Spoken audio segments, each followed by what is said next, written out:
And today on the show, I have an amazing and talented rapper. I'm Yeah, talking one about love, no one else but the Worsley. one and only I Didan love this guy, Iliaji, Worsley. popularly known You all as better Uncle know it. DIA. DIA, welcome to the show. Thank you, Check my him brother. How you doing? out I'm on good, bro. It's good Spotify, to be here. YouTube, Thanks for having me. You're welcome. everywhere, motherfucker. DIA, I've known you for years. Like, I've known you've been rapping for years.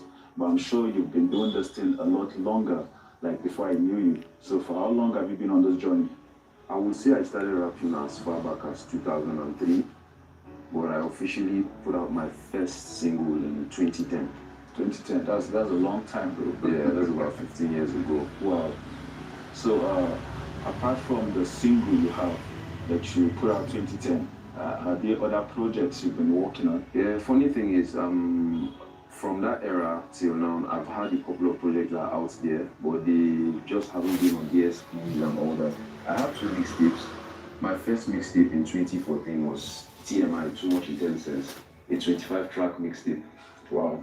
Well, a lot of people in this present time probably have no idea or clue about it. Then in 2016, I put out a project called RAPP, Rise Above Peer Pressure. It's a 12 track mixtape as well. And these are mixtapes. The reason why not all the songs are on DSPs are because of copyright infringements. Yeah. Use of cover beats and all that. Yeah. So that's the major reason why most of these projects are not out on people's faces. Okay. Yeah. I understand. I've seen you also post on your socials a couple of times about a movement called BRAM. And it's like you guys recently have an event or something, or recently had an event. So can you tell us more about what BRAM is all about? Yeah, BAM simply stands for Graffiti, Basketball, and Music. It's a company that was founded by my friend and my brother, who happens to play the role of my manager, Morpheus Rhymes.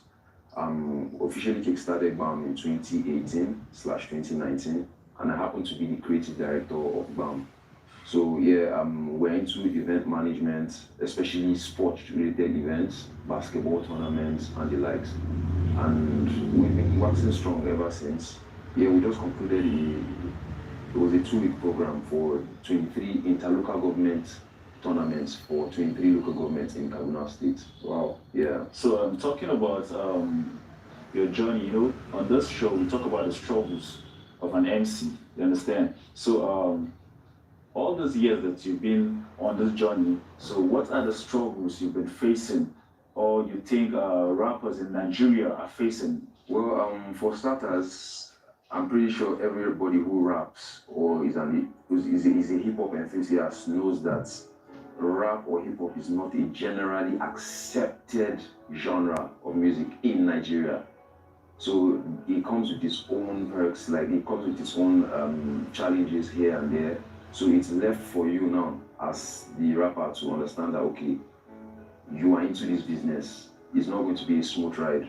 You have to find a way to make it smooth for yourself. And the crazy thing is, in life, nothing good comes easy.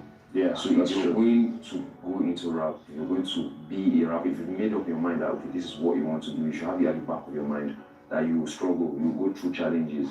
But now it's left for you to find a way to navigate these struggles and challenges.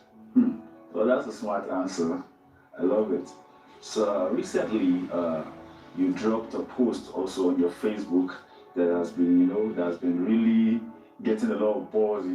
So you made a post and said, apart from yourself, the Headsman, and few other rappers, that that you guys have been the only ones holding it down for over a decade. So were you trying to say that other rappers in KD are not really putting in that work, like they're not really putting in work? Okay, I'm going to talk a lot about this particular issue. So the genesis of how that conversation came about was somebody put up a post Uncle DIA has been doing this for long. I can't remember the word to word, but the summary is I've been doing this for long, and nobody has the guts to challenge or do, like, I can't remember the exact words, but the summary is nobody has the guts to challenge or do something close to what I'm doing. So I responded, I laughed over it, and I responded with not probably, I was like, feel like they never born the person well. Okay. You get it was just pure banter. We do that a lot on social media. Yeah. And the funny thing is, as simple as that statement was, it touched some people in the wrong place. See, rappers are very touchy people. I know we come with this ego, we have this big ego, we are too overly sensitive, we are too emotional. A little thing can trigger A lot of things. a lot of things.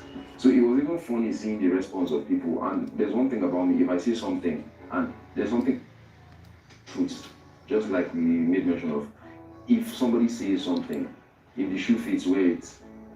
I said something randomly, I did not mention names, I didn't call names. It was just a pure statement with no intent to hurt anybody. But at the end of the day, if the shoe fits, wear it. I said what I said. Anybody that wants to do anything about it should do. And in the course of the whole thing, it started stirring up conversations here and there. Then, like, everybody is throwing jabs, throwing shots, throwing these songs and here and there. Like, so I'm like, oh, okay. So I didn't know I had this much influence in the game, and which further proves the point of where the conversation started from. So for me to make a simple post or a comment like that and everybody is riled up, it simply means that, okay, I am who I think I am. You understand? So it's quite funny that people took that thing out of context, but like I will say, I don't care how you take it. If the shoe fits, wear it. That's what's up. Yeah. I watched a rap battle between you and Spokesman. So was that post what stirred up the rap battle? To say this, as far as I'm concerned, that was not a rap battle. Going by the standards of a rap battle, I didn't battle. I came here to battle, but last minute I changed my mind not to battle Spokesman for personal reasons. You get. But yeah, those little posts here and there are actually what transcended to the battle. Okay. So Spokesman was like, okay, he called me out. He was like, I'm seeing you posting this, and that. I'm challenging you to a battle. And for me, like, it was a big deal. Spokesman is one of the MCs I listened to while growing up. So it was an honor for an idol of yours to reach out and tell you, okay, I'm challenging you to this. It simply means you're doing something right. It simply means you reach. That's true. So it still further validates everything I had said or whatever the person said. Now me, I talk and it's riling up conversations as such, stirring up conversations. And somebody I look up to is even reaching out and say, okay, I'm daring you, I'm challenging you to this. And I took it upon myself, like, okay, I'm going to do this. But then in the course of the whole thing, last minute, I thought of it from different perspectives. I don't need to explain to anybody. Personally, I just told myself, nah, it's not, at the end of the day, I weighed up my options and nah, it's not worth it for me. So I just came to rap it. As far as I'm concerned, that was not a battle. I just rapped and I like that. yeah, I like that. So talking about rap battles, would you rather win a big rap battle or have one of the biggest songs? I would rather have the biggest song in Nigeria than win a rap battle. Like 100 times. That is not something I would even think too much about. Regardless whether it's Makosa song or as long as it's the biggest song in Nigeria. Yeah. That's a smart answer. Yeah. That's a smart answer. So if you were to be asked, like, who are your top 5 rappers in Nigeria? Talking about lyricism and flow and, you know, cadence, different kind of parts of rapping. Who are your top 5 in Nigeria? Well, in no particular order, I will mention 5 rappers that these guys are top tier. They can stand anywhere in the world and they are top tier. Okay. M.I. Abaga, Yeah. Jesse Jags. Yeah. I don't know if I should pair Show Them Camp as one or individually. Okay. Since Show Them Camp was a crew, I Zico, think. yeah. I'll push Show Them Camp. Okay. Laipo, Vector the Viper. Whoa. Well, that's one hell of a list, bro. That list is fire. So let's talk about family, bro. Let's talk about family. So is Uncle D.I.A. married, you know? I know you're uncle, so I want to know if you're also a father and a husband. Yes, I am married to the game and to the hustle. Okay. I see what you did with that. Alright, Uncle Dia is always nice, chopping it up with you. You're one of those MCs that actually love and respect their craft.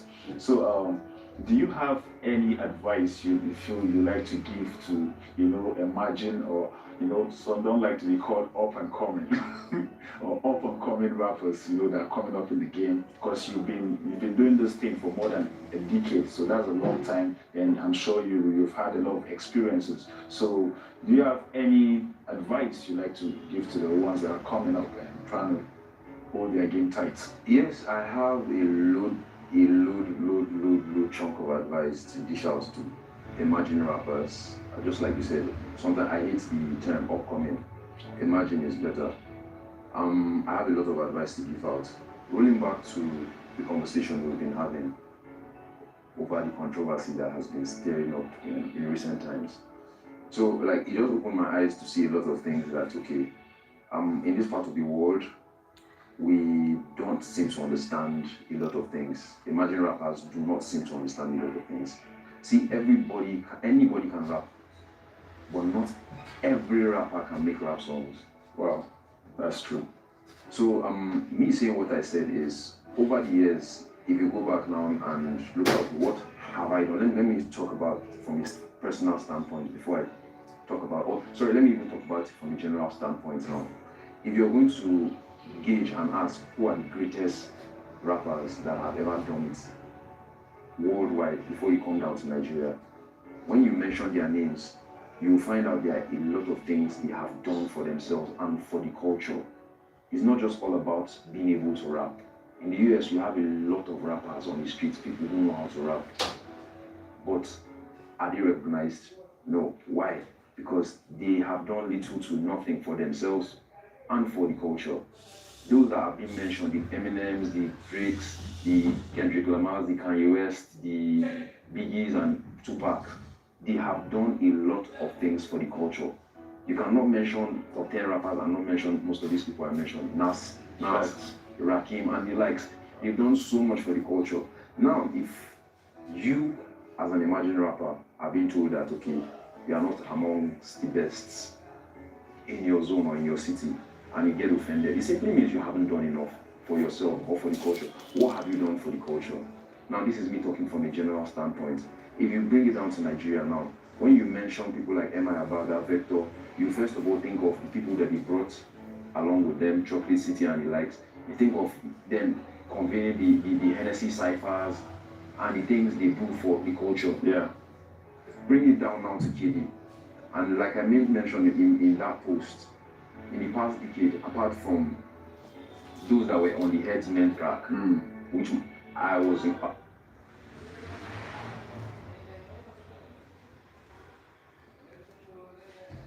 whose careers that are training shots and training this season or whatever, they're not to talk of other things that I've done.